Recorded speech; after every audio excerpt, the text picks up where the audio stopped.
I was busy thinking about. Baby, I got issues, but I love myself. Baby, I got issues, but I love myself. I don't like the way. Hello, fellow humans! This is part 2 of the Valentine's Day special. I will link part 1 in the description below. Now, as I mentioned at the end of part 1, there is going to be kind of an interesting scene, so I'm going to put a timestamp for that. Y'all know the drill. These are the disclaimers, and enjoy. What are you two planning? Something that'll help both you and Deku, but we're gonna need help. The class mischief maker and the least suspecting one, convinced most of their classmates to celebrate Valentine's Day together. It was at night, of course, so that the ones who actually had Valentines could take their time on their dates. That was fun. Thanks for the cat plushie. No problem. Shinso looked down at his partner's hands. How are your nails not chipped yet? Denki looked down at his coral and purple-colored nails. He and Jiro had decided to have a bestie day, and got nails that represented each other. It's gel, so it doesn't come off that easily. You still managed to chip it within 2 weeks of having them though. Thanks for that. Babe, don't be so mean. I'm his best friend, it's my job to tease him. Even then. Are you guys just gonna stand by the door, or are you gonna join us? Hurry up, losers. We can't start the game without you. Oh no, what is she planning this time? They're playing spin the bottle mixed with 7 minutes in heaven. What a surprise. Well, some of us are dating, and I'm not about to kiss anyone other than my boyfriend. They won't make you do that. They? Believe it or not, Eureka is in on it. Eureka? Well, if she's involved, then it shouldn't be too bad. Not for you. What is that supposed to mean? Suicide. You'll see. Everyone sat in a circle with an empty beer bottle in the middle that nobody questioned. Some things were better left unknown. Okay, who's going first? Maybe. Ida, thank you for volunteering. I wasn't. Bro, just spin the bottle and get in the closet with whoever it lands on. You realize this is peer pressure, right? Yes, now spin it. Eureka leaned forward to get just close enough to use her quirk. As Ida hesitantly spun the bottle, she used her quirk subtly, only controlling the bottle to make a small slow turn to her simp of a friend. Todoroki's face turned as red as his hair and he sent Eureka a side glare. The class president cleared his throat in an attempt to make the situation less awkward. Well, it can't be that bad, right? No, of course not. Isn't the closet full of our coats though? We already cleared them out and put them in a box. You extras better not mess up my coat. Will you two just go make out already? The two teens blushed brighter than Kirishima's hair. We're not gonna. I swear you two are going to drive me nuts. Both Jiro and Denki in unison stood up, and pushed both boys into the closet, slamming the door behind them. The duo brushed their hands off as they walked back towards the rest of the group. Now that that's out of the way, what do you guys wanna do while they're having fun in there? Todoroki and Ida awkwardly stood in the dark closet for an uncomfortable amount of time. Ida looked anywhere but at Shoto, with a clear blush on his cheeks. The close proximity didn't help in the slightest. I won't touch you. The sudden quickly said comment caught Ida's attention. Oh thanks. I don't want you to feel like you have to, kiss me. Yes, same. I mean, not wanting to make you feel like you have to if you don't want to. Yeah. There was another long silence between them. Unless you want to? Todoroki's face was more red than his hair. He didn't like the way he felt so shy and submissive, given that it was the complete opposite of his personality. However, he did like the question, and Ida didn't seem opposed to it. Thinking bubble. Come on, Shoto. This is your chance. He gulped nervously and so did Ida. I don't not want to. Okay.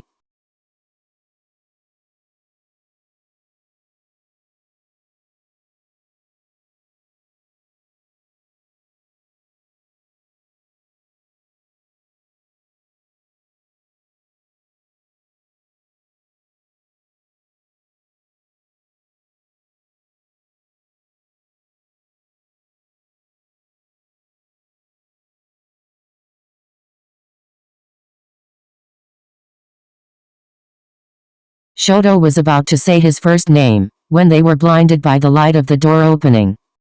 On the other side of it was Eureka and Mina with knowing smiles. Looks like the first one worked out. Now we just need to work on the second one. Don't take too long. The duo left, and Ida looked at Todoroki with a confused expression. Second one? Shoto just shook his head, not realizing that one of them somehow managed to purposefully point the bottle at him. Just wait for it. They're up to trouble. Deku smirked as he saw his best friend walk out with red lips, and said friend rolled his eyes in response. This soon turned into nervousness, not because he could end up with Bakugo, but because he knew that he would end up with Bakugo. He knew this because the bottle didn't move on its own like everyone thought it did. It was controlled, and he knew exactly who it was. Over the past 2 years, Eureka had improved her quirk, so that not only could she make objects float without touching them if it was within a certain distance, but also control how high an object could float, control the movement, and control the speed. That's why he noticed that the bottle was just a bit off of the floor, and was turned just a nudge to the left when it should have already stopped. After everyone sat down, Eureka initiated the next round. Todoroki, do you want to choose who spins next? Eureka sent him a you better do it look, and Deku glared at him in a don't you dare pick me way. Both were equally terrifying, so he took another route. Bakugo. Technically he didn't go against what they wanted. Eureka seemed satisfied, but Deku still seemed slightly annoyed. Bakugo tisked as he leaned forward to spin the bottle. To everyone's surprise, except the troublemakers and Deku, it pointed directly at him. Let's get this stupid game over with. He stood up and walked towards the closet, and Deku rolled his eyes as he followed him. Do you want it locked? Kirishima wore a teasing grin as he said this. Shut it, shitty hair. The class hothead slammed the door closed, leaving him and Deku alone in the closet. There was a weird and uncomfortable energy between them. I'm sorry about this, my friends. They rigged the game. Deku, who was previously looking to the side, immediately looked up to meet his eyes. How did you? Thinking bubble. Of course he caught on. They controlled what direction the bottle would turn. It slowed down faster than it should have, and the fact that it wasn't on the ground was a painful giveaway. Did you really think I wouldn't figure it out? Deku leaned back a bit, feeling slightly offended. Me? You think I planned to have it pointed at me? I don't know. You seemed to know what was going on considering the way you glared at half and half, and wasn't surprised that it pointed at you. Deku gave him attitude and crossed his arms. Not that you need to know this, but I glared at Todoroki, who has a name by the way if you haven't figured that out in the past 3 years, and that whole bottle thing was Eureka's quirk. She's trying to set us up despite the fact that you hate me. Oh, I hate you? More like it's the other way around. Really? How so? I'm not the one that always yells at you any chance I get. I'm like that with everyone. No shit, but the improvement we've made has gone out the window. We're finally able to talk and hang out like normal people, and all of a sudden it's like we're back to square one. Like you can talk. You've been so passive with me recently that I'm wondering if you even like me. Deku's breath caught in his throat despite the fact that Bakugo meant a different like. Then Bakugo did the last thing Deku expected, and took a deep breath, walking closer. Let's just talk about this. Deku was visibly caught off guard. Thinking bubble. Since when did Kachan ever want to talk about something? What? Thinking bubble. Don't let his attitude get to you. Focus. You're right. We were doing really well. I've been trying and changed a lot since our childhood, so why are you suddenly so pissed at me all the time? What changed? What changed was you acting like a jerk all of a sudden. No, I didn't start this. You're the one that suddenly got irritated every time I came into the room. I just responded at the same level. Bakugo groaned in frustration. I know you're smart, but sometimes you can be an outright idiot. Completely oblivious. Yes, 'cause you're so perfect. Izuku, are you kidding me? Izuku's eyes widened when Bakugo called him by his first name. Did you seriously not notice the differences I tried to make? I started calling you by your first name, and we started hanging out more often, which was honestly my favorite part of the day, by the way. The problem is that Deku knew exactly what he was talking about because he felt the exact same way. He enjoyed their time together, and tried his best to ignore the little gestures. The way Bakugo would smile at him and every time their hands lightly brushed against each other. But those moments scared him, because he knew that it was only one-sided. That's when it clicked. Thinking bubble.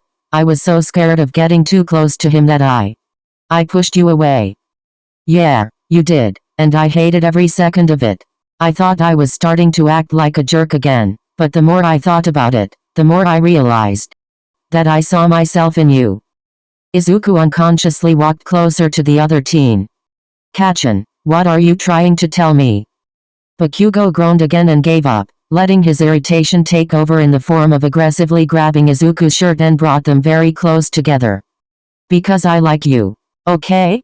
I've been trying so hard to figure out what's going on in that thick skull of yours to see if you feel the same, and then suddenly you're ice cold to me. That hurt. And then I fell back into old habits wondering what the hell I did wrong because I thought you hated me. He shoved Izuku away from him, looking both scared and angry. There were so many things that Izuku could have said. Something less blunt or more hidden, but he didn't. I was scared. Scared? What could you have possibly been so scared of to treat me like shit? I was scared that you didn't like me back, okay? I was scared that if we got any closer the rejection would hurt even more. And as a result of my stupid actions I ended up hurting both of us. The blonde looked at him in disbelief and then pinched the bridge of his nose.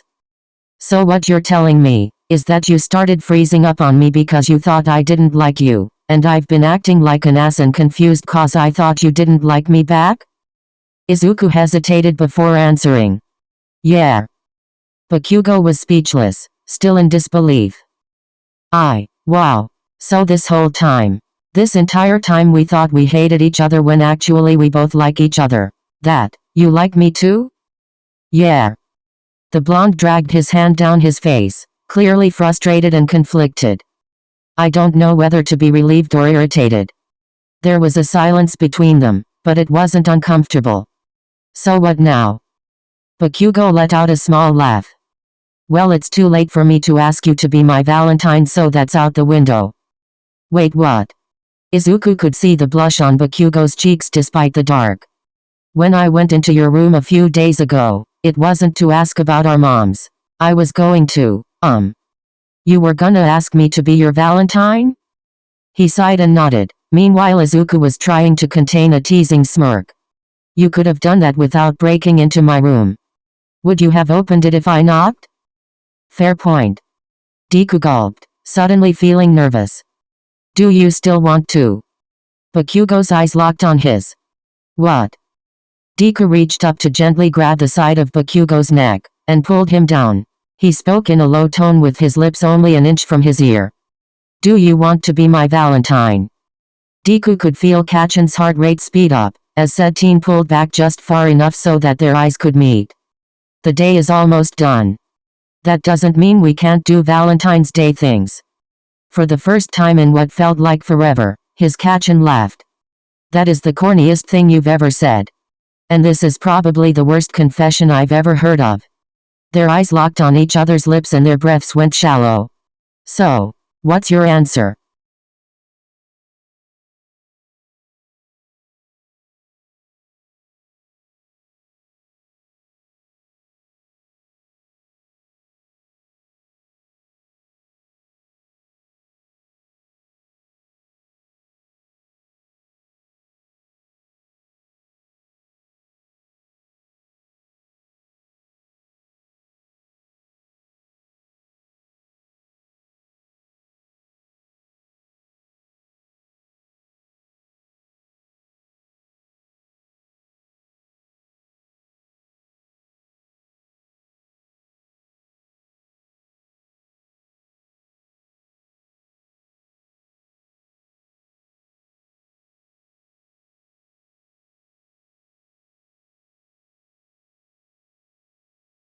They didn't know how much time had passed when they regretted not locking the door. Said door swung open, burning their eyes with the sudden brightness. What the hell, guys? You were just supposed to make out. It worked better than I thought. I want to bleach my eyes. I didn't need that visual. Just get out of there. The next duo is waiting. Bakugo had already lowered Deku to his feet, and they were attempting to fix their hair. Keyword attempt. What duo? Eureka nudged her head at an angle outside the door. Deku and Bakugo in unison leaned out of the door to see a blushing Ajiro and Hagakure. Aren't you supposed to wait for us to come out before spinning again? We weren't gonna wait another 15 minutes for you two to stop doing this. They both coughed on air. We've been in there for 15 minutes? Well, we could hear you arguing half the time, so we decided to give you some extra time for the actual fun. Apparently that was too much time, but at least you're finally a couple now. Now hurry up, let's go. That was when it hit the both of them. They feel the same. They're a couple now. The two walked out of the room, intentionally brushing the back of their hands against each other. Deku looked at a smirking Todoroki as he walked to sit down and rolled his eyes. He then looked at the very shy and nervous duo. Have fun in there. Ajiro and Hagakure both yelled out his name in embarrassment and he laughed. Bakugo and Deku looked at each other and smiled. Things could only get better from here. Right? Hey humans, thanks for watching. I hope you liked it, and I told y'all there's gonna be a little interesting in there. Even my best friend was like, what in the Wattpad? Anyways, that is all for today, and I will see you next time. Have a nice day. Bye!